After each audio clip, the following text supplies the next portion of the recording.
श्री स्वामी समर्थ मैत्रिणींनो, झिमझिम पडणाऱ्या पावसामध्ये असा छान पारंपरिक यम्मी नाश्ता खायला मिळाला तर काय मजा. तर मी गव्हाचं जाड पीठ दळून आणलेलं होतं, तर त्याचा मी उपमा किंवा उकडपेंडी म्हणतो आपण त्याला, तर ती केली होती. छान असं 2 वाट्या गव्हाचं पीठ, सगळं मी मला डिस्क्रिप्शनमध्ये देणारच आहे, घेतलं आणि सगळं फोडणीचं साहित्य जे आपण पोह्यांसाठी घेतो. तर छान असं तूप टाकायचं आणि तुपातच भाजायचं हे पीठ, म्हणजे त्याची चव खूप छान लागते. थोडंसं घालायचं, 1-2 चमचे पोहे खायचे आणि असं एकसारखं हलवून छान असं गुलाबी रंग येईस्तोपर्यंत आणि आपल्या हाताला हलकं वाटेस तोपर्यंत छान असं भाजायचं. बघा, हे असा कलर बदलेस तोपर्यंत छान असं भाजायचं, जेणेकरून ते चिकट होत नाही आणि चवीला पण खूप छान खमंग लागतं. तसं छान असं हलकं होईस्तोपर्यंत भाजायचं आणि नंतर एका ताटलीमध्ये ते काढून घ्यायचं. बघा, या पद्धतीने असं मस्त मोकळं मोकळं होतं आणि आपल्याला लक्षात येतं. मग फोडणी करायची: जिरं, मोहरी, हिंग, उडदाची डाळ, कढीपत्ता, हिरव्या मिरच्या, शेंगदाणे, कांदा. जसं आपण पोह्यांसाठी घेतो सगळं तेच साहित्य असतं याला, उकडपेंडीला. तर छान असं सगळ्यांचा रंग बदलेस तोपर्यंत एक एक वस्तू टाकून छान अशी फोडणी करायची. उडदाची डाळ घालायची, त्याच्यामुळे खूप वेगळी आणि छान चव लागते.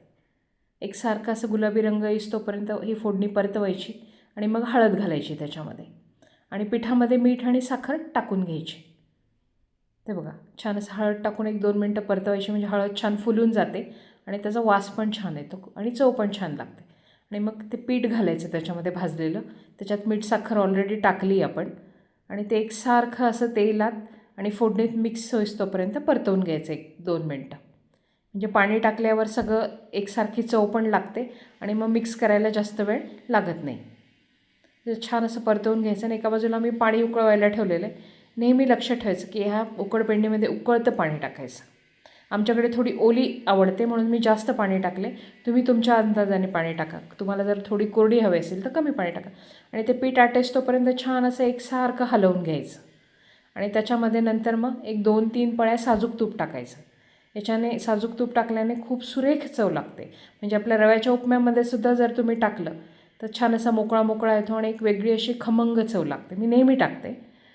असं छान असं मिक्स करून घ्यायचं आणि एक 3-4 मिनटाची मस्त अशी वाफ काढून घ्यायची झाकण ठेवून, जेणेकरून ते पीठ छान शिजतं आणि त्याला एक छान असं टेक्स्चर येतं.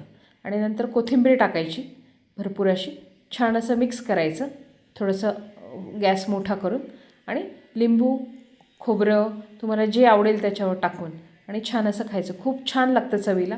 आमच्याकडे थोडा ओला आवडतं म्हणून मी पाणी जास्त घातले. तुम्ही तुमच्या पद्धतीने करा. एन्जॉय. थँक्यू.